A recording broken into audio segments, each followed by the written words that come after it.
신규 확진자 수 이틀째 40명대를 기록하고 있고요. 오늘은요, 백순영 가톨릭대 의대 미생물학교실 교수와 함께 코로나19 현황 짚도록 하겠습니다. 어서 오십시오. 네, 안녕하세요. 네, 같이 브리핑 들어보셨는데요.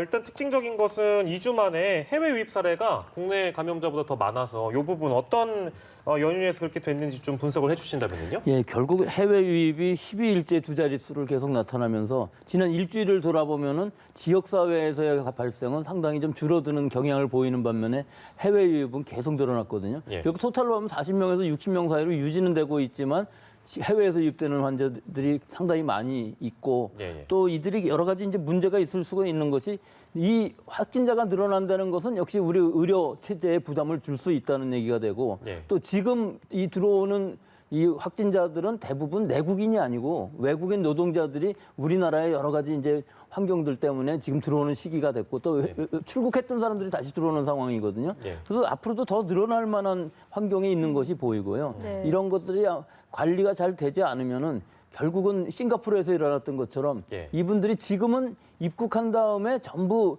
자가격리를 하고 진단을 받고서 이제 격리 해제를 하게 되지만 예. 결국은 자기가 이제 돌아갔을 때 자기 동료들이랑 여러 사람들이 모이고 그 안에 분류업체가 있다거나 그럴 경우에 있어서는 혹시 모를 이 취약 지역이 돼서 확산할 위험성들이 분명히 있거든요. 예. 이런 부분들 아마 방역당국에서는 잘 지금 생각하시고 선제적으로 검사들을 하고 계시는 것으로 보이는데 제일 위험한 것이 그 부분이고요. 또 자가격리 수준에서 있어도 못 지키는 사람들이 상당히 많이 있는 것 같아요. 너무나 숫자가 많다 보니까 방역당국에서 전부 관리를 하기도 상당히 어려운 부분이 있어서 이럴 때 지역사회에 만약에 노출이 되게 되면 상당히 큰일이 일어날 수가 있는데 아직까지 이제 그런 사례는 없다고 보고되고 있습니다. 예. 네, 말씀해주신 것처럼 외국인 관리 방안도 좀 대응이 필요해 보일 것 같은데 지금 지난 주말에 있었던 그 해운대 폭죽 난동 그걸 벌인 외국인들도 마스크를 쓰고 있지 않았다라고 하더라고요. 외국인들에 대한 어떤 대응 방안도 좀 마련이 돼야 되지 않을까 싶은데요. 글쎄, 이게 뭐 모든 외국인이 다 같다고 볼 수는 없겠지만 예.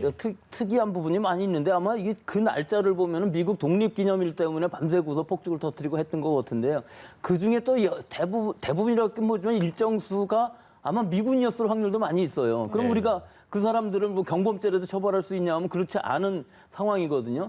적어도 그 사람들이 그냥 범죄를 저지른 것도 아니고 우리 국민 전체의 보건에 위협을 가할 수 있는 상황이라면 어떤 특단의 조치를 가지고서 또 이 부대에도 그런 날 외출하지 못하게끔 하는 여러 가지 방식이 있어야 될 것 같은데 사실 뭐 뾰족한 방법은 없어 보이기는 하지만 예. 우리 국민들의 불편은 대단한 것으로 보입니다. 예, 뭐 이제 일부에서 들리기에는 코로나19는 가짜라고 얘기를 하면서 뭐 방역 수칙을 안 지켰다는 얘기도 뭐 저희가 지금 하단 잠으로 보여드리고 있습니다만 개인이 그렇게 생각하는 건 자유인데. 이건 트럼프 대통령이 그렇게 생각하니까 대부분의 미국 사람들이 그렇게 생각하고 마스크를 대부분 다 안 쓴다는 게 뭐 마스크를 쓰면 자기가 범죄자나 병균을 가지고 있는 것처럼 생각하는 이 근본적인 이 자체가 문제이기 때문에 이것을 예. 어떻게 고쳐줄 수가 있겠습니까? 그러니까요. 예, 참 답답할 노릇입니다. 이런 일이 좀 다시는 안 벌어졌으면 좋겠고 이제 그런 차원에서 외국인들에 대한 어떤 관리 방안 필요하다. 이 정도로 저희가 정리를 하고 지역 발생 사례를 저희가 살펴보면 호남권, 충청권 여기 좀 확산세가 이어지고 있어서 이거 좀 어떻게 보세요? 예, 이 충청권 특히 대전 또 이 환자들이 굉장히 빠른 것으로 확산 속도가 빠른 것으로 보였었는데 다행히 어느 정도 억제가 됐어요. 그래서 거기는 2단계로 상행하지 않고 끝났는데 또 광주로 가보면 또 광주로 갔을 때에도 상당히 빠르고 여기도 또 다단계 방판이 문제가 상당히 심각하고 잘 지키지도 않고 여러 가지로 거짓말도 하고 이런 상황이 사실 리치웨이부터 시작해서 대전 또 호남 이게 거의 연결된 상황이고 네. 이 상황 자체가 잘 수습이 안 되고 지역사회 전파가 상당히 많이 일어난 지금 이런 상황이거든요. 다행히 광주도 지금 많이 억제는 되고 있는 상황이긴 하지만 아직도 안심할 수 없는 것이 지금 접촉된 그 사람들이 상당히 많이 존재하기 때문에 언제 또 몇 명이나 더 나올지 아직까지는 알 수 없는 상황이고 앞으로도 아마 확진자는 조금 더 나올 것 같지만 뭐 그렇게까지 우려가 될 만한 정도는 아니지만 예. 역시 이 방판이라는 이 노인분들이 오랜 시간에 걸쳐서 이 거기 있으면서 감염이 되고 또 지역사회에서 자기 아들이라든지 손주한테까지 감염을 시키는 이런 악순환이 자꾸 진행되고 있기 때문에 확실하게 이 지역사회에서도 이 다단계 방판이라는 것은 지금은 막아야 될 그런 것인 것으로 보입니다. 네, 광주에 얘기해 주셔서 광주시의 경우에는 지금 고위험 사회복지시설 그리고 의료기관 종사자에 한해서 전수검사를 진행한다고 합니다. 이게 풀린 검사라고 하는데 이거 정확히 어떤 겁니까? 그렇죠. 일반적으로 우리가 접촉을 했을 경우에는 먼저 격리를 하고서 증상이 나타난 거나 아니면은 또 선제적으로 검사를 할 경우도 있지만 하나하나 다 따로 하죠. 하지만 우리가 지금 이병 장정들 같은 거 다수의 건강한 사람들을 대상으로 선제적인 검사를 할 때는 5명 내지 10명을 한꺼번에 검체를 채취를 해서 그러니까 검체는 따로따로 채취합니다만은 한꺼번에 모아서 PCR 검사를 하게 되면은 거기서 만약에 음성이 나오면은 그 5명이나 10명은 전부 음성이라고 얘기할 수 있고 예. 만약에 그 샘플에서 양성이 나온다 그러면은 그 각각의 검체를 다시 한번 진단을 해서 확실하게 누가 감염이 됐는지를 알 수가 있는 것이죠. 예, 예. 그래서 선제적으로 취약 지역이라든지 혹은 뭐 의료진이라든지 이런 사람들 할 때는 사실 의심되지는 않지만 먼저 하는 것이기 때문에 이렇게 5명, 10명씩 한꺼번에 모아서 검사를 해도 이 민감도에는 큰 문제가 없기 때문에 예. 유전자 진단을 할 수 있는 그런 상황입니다. 예, 그렇군요. 자, 그리고 그 거리두기 2단계로 격상한 지역은 광주와 전남입니다. 근데 이렇다 보니까 전문가들 사이에서는 여기만 이렇게 상향해서 되겠는가라는 지적도 나오고 있어서 이건 어떻게 보세요? 근데 지금 현재 상황으로 보면 전남은 거의 뭐 선제적으로 먼저 한 것 같아요. 숫자가 예. 그렇게 많이 나온 것도 아니고 접촉자들이 그렇게 많지는 않았지만 일단 광주가 걱정스러우니까 먼저 한 것 같은데 지금 우리나라 전체로 보면은 과연 지금 이 숫자가 안심할 숫자인가 아닌가 좀 아슬아슬하긴 하지만 예. 전체 전국적으로 보면은 대구 경북 지역도 어느 정도 억제가 된 것으로 보이고 예. 서울 수도권도 굉장히 우려가 됐었는데 지금으로 보면은 상당히 숫자는 떨어지고 있거든요. 예. 그래서 지금 뭐 방역 면에서만 보면은 전국을 다 한꺼번에 2단계로 올리는 건 좋겠지만 또 다른 쪽으로 생각해 보면은 이게 사회 경제적으로 모든 국민들이 부담을 갈 수밖에 없는 상황이기 때문에 예. 지금 상황으로 보면 지역적으로 탄력 있게 하면서 예. 혹시라도 또 지역사회 감염이 나올 수밖에 없는 상황이니까 어디선가엔 또 엉뚱한 데서 많이 나오는 가능성이 충분히 있거든요. 예. 그럴 경우에 선제 대응을 하고 잘 안 될 때에는 그 핀포인트를 방역이라고 할 수 있는데요. 예. 그렇게 국지적으로 탄력성 있게 지금 운영하는 것이 좋지 않을까. 그렇게 잘 되면은 예. 억제가 잘 된다 그러면은 사실 이게 상황이 좋아질 수도 있겠지만 뭐 전체적인 상황으로 봐서 지금 뭐 완전히 억제가 되어 있다. 그렇게 보기는 좀 어려운 부분은 분명히 있습니다. 예. 네, 일단은 좀 지역적으로 탄력적으로 시행을 해나가자 이렇게 말씀을 해주셨는데 그 바이러스 얘기를 좀 해보겠습니다. 어제 중대본 발표에서 이 우리나라 지금 국내에서 유행하는 바이러스가 대다수가 GH형이다. 근데 이 GH형이 초기에 발생했던 SV형보다 6배 정도 전염력이 높다라는 또 발표가 있었습니다. 바이러스가 이게 국내에서 변이가 된 건지 아니면 해외 유입으로 인한 것인지 그 좀 어떻게 진단하고 계신지요? 국내에서 그 변이가 다 일어났다고 보기는 어렵고요. 전 세계적인 추세가 지금 그렇거든요. 처음에 우한에서 발생했을 때는 그 S타입이라고 그래갖고 우리나라에도 초기에 들어왔던 환자들, 교민들이라든지 한 24명 정도가 그렇게 발견이 됐다고 그러는데 네. 그 환자들은 전부 S타입이었고요. 네. 그 이후에 이제 신천지라든지 대규모로 발생했을 때에는 거의 V타입이었어요. 근데 이 V타입이 또 이 변이가 됐는데 이게 우리나라에서 변이가 됐다기보다는 예. 사실은 세계적으로 이 경향이 있었던 것이거든요. 그래서 전 세계적으로 유럽이라든지 미국의 동부에서 아주 확산세가 빠를 때 이것이 G타입이었는데요. 예. 이것을 또 타입을 나눠서 G, R, G, H 이렇게 또 조금의 변이가 생겨서 그렇게 나눴어요. 예. 그런데 실제로 이것이 우리나라에 들어왔을 때 4월 초에 예천에서 벌써 발견이 됐었어요, G타입이.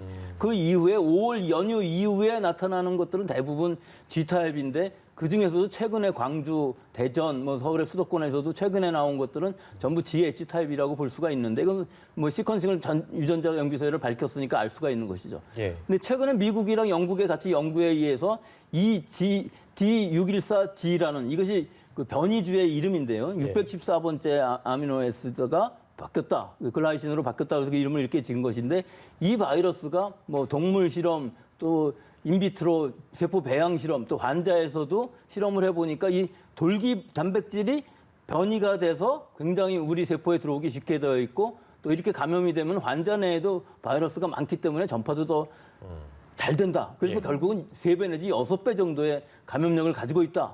한데 다만 증상을 더 악화시키거나 중증으로 가지는 않는다. 시사율을 더 높이지 않는다는 결과를 발표를 했거든요. 예. 근데 그 뒤에 바로 네이처라든지 여러 네이처 같은 잡지에 낸 사람들의 연구들에 의하면 반박도 많아요. 그래서 꼭 지금 이 상황이 과연 6배라는 것이 우리 몸에 실감이 가는가? 예. 우리 신천지 때도 엄청나게 많이 예. 전파가 됐었거든요. 네. 그래서 이건 뭐 객관적인 증거는 아니지만 그런 연구도 지금까지 있었고 이것은 앞으로도 더 연구를 해서 얼마나 변이가 됐고 얼마나 더 잘 되는지 이것들은 뭐 3배 내지 6배가 그렇게 공포스럽게 들리지는 하지만 예. 실제 이 변이라는 것이 그렇게까지 중요한 부분은 아닌 것이 이렇게 전파력이 늘어나면 사실은 독성은 좀 떨어지는 것이 일반적인 상황이기 때문에 지금으로 봐서는 독성이 또 떨어졌다는 걸 증명하기도 어려운 부분이 있거든요. 아, 그렇습니까? 그렇기 때문에 지금 상황에서는 좀 연구 중이다. 그 정도가 맞을 것 같습니다. 예, 이게 이제 뭐 보도들을 많이 보면 이게 그 과학 전문가들이 아닌 이상은 또 이제 이런 감염 전문가 우리 교수님처럼 미생물학 전문가가 아닌 이상은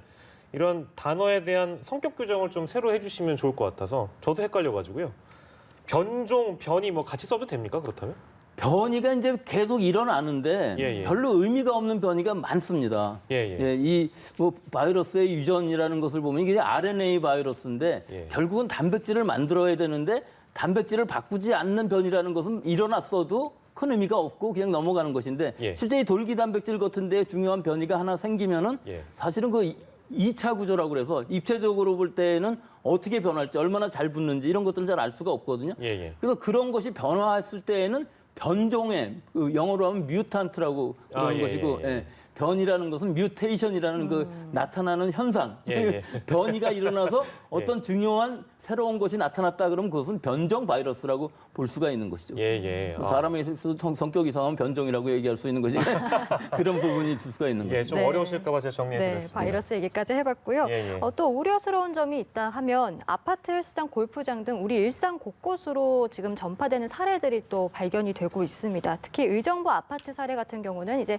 엘리베이터를 통해서 감염이 된 걸로 추정이 되고 있는데 감염자와 직접 이렇게 접촉을 하지 않더라도 우리 일상 곳곳에서 좀 위험이 이미 도래해 있다라고 받아들여야 되는 건지 어떻게 좀 보고 계신지요? 지금 WHO의 연구자들이 보고한 거로는 공기 감염도 충분히 가능하다 그런 얘기가 나오지 않았습니까? 이게 뭐 코로나19 처음부터 계속 비말 감염이냐 공기 감염이냐 있었던 얘기고 어떤 특정한 상황 안에서는 분명히 공기 감염도 일어날 수가 있어요. 또 환자가 많은 바이러스를 분출하고 있고 할 경우에 있어서는 사실은 공기 감염도 일어날 수는 있는 상황이지만 실제 이 의정부 아파트인 경우에 있어서는 사실 세 가족 중에 한 6명 정도가 감염이 되었는데 그 서로 다른 곳에 사는 사람들이 같은 동이라는 이유 하나만으로 알지도 못하는 사람이 감염되었기 때문에 공통적인 부분은 엘리베이터밖에 없기 때문에 거기서 감염된 것이 아니냐 하는 것인데 실제로 과연 그 감염 경로가 이론상으로는 가능하지만 버튼을 손으로 만졌다든지 손잡이를 손으로 만진 것만 갖고서